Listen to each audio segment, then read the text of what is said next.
लोग कई बार तुम्हें गुमराह करने की कोशिश करेंगे। लोग कई बार तुम्हें गलत सलाह देने की भी कोशिश करेंगे। हो सकता है तुम्हारे पास आकर इतने मीठे मीठे बने कि तुम्हें समझ में ही ना आए, लेकिन उन लोगों का जो मकसद है, उस मकसद में वो कभी भी कामयाब नहीं हो पाएंगे।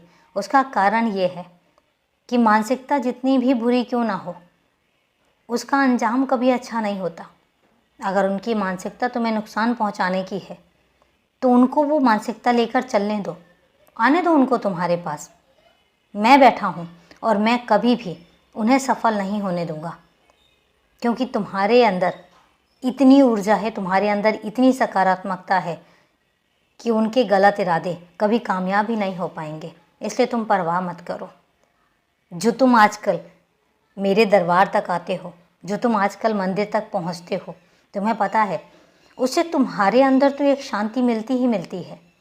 मुझे भी अच्छा लगता है जब तुम मंदिर में आते हो, सर झुकाते हो और उसके बाद जब थोड़ी देर के लिए ही सही जब ध्यान लगाते हो, उस समय जो तुम्हारा वो सुकून है, वो सुकून बहुत मायने रखता है।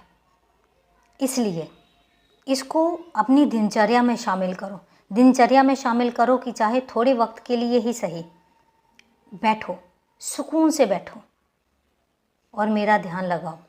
जब तुम मेरे ध्यान में आओगे, और मेरा ध्यान लगाने का मतलब ये नहीं है कि सिर्फ तुम मेरे बारे में ही सोचो, तुम किसी के बारे में भी सोचो। आखिरकार तुम पहुँचोगे मुझ तक ही, क्योंकि तुम्हारा रास्ता आखिरकार मुझ तक ही पहुँचता है। इसलिए निश्चिंत रहो, लेकिन अपने काम में हमेशा व्यस्त रहो और अपना काम बड़े ही सुकून के साथ और बड़े ही दिल लगा कर करो। अपने घर पर भी ध्यान दो, घर के लोगों का पर भी ध्यान दो। तुम्हें पता है तुम्हारे घर के लोग तुम पर बहुत निर्भर करते हैं, तुमसे बहुत उम्मीदें भी लगा कर रखते हैं।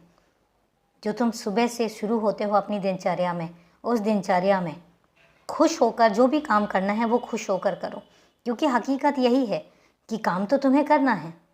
अब अगर तुम तकलीफ़ के साथ करोगे, अगर तुम उदास मन से करोगे, अगर तुम मुँह फुलाकर करोगे, तो उस काम में ना तो तुम्हें मज़ा आएगा ना तुम्हारे घर वालों को। इसलिए उस काम को हमेशा अच्छे मन से सबकी खुशी के लिए करो। बाकी मैं सब कुछ पूरा करवाऊँगा, सब कुछ पूरा करवाऊँगा। मुझ पर छोड़ दो, सब शुभ है और सब शुभ ही होगा।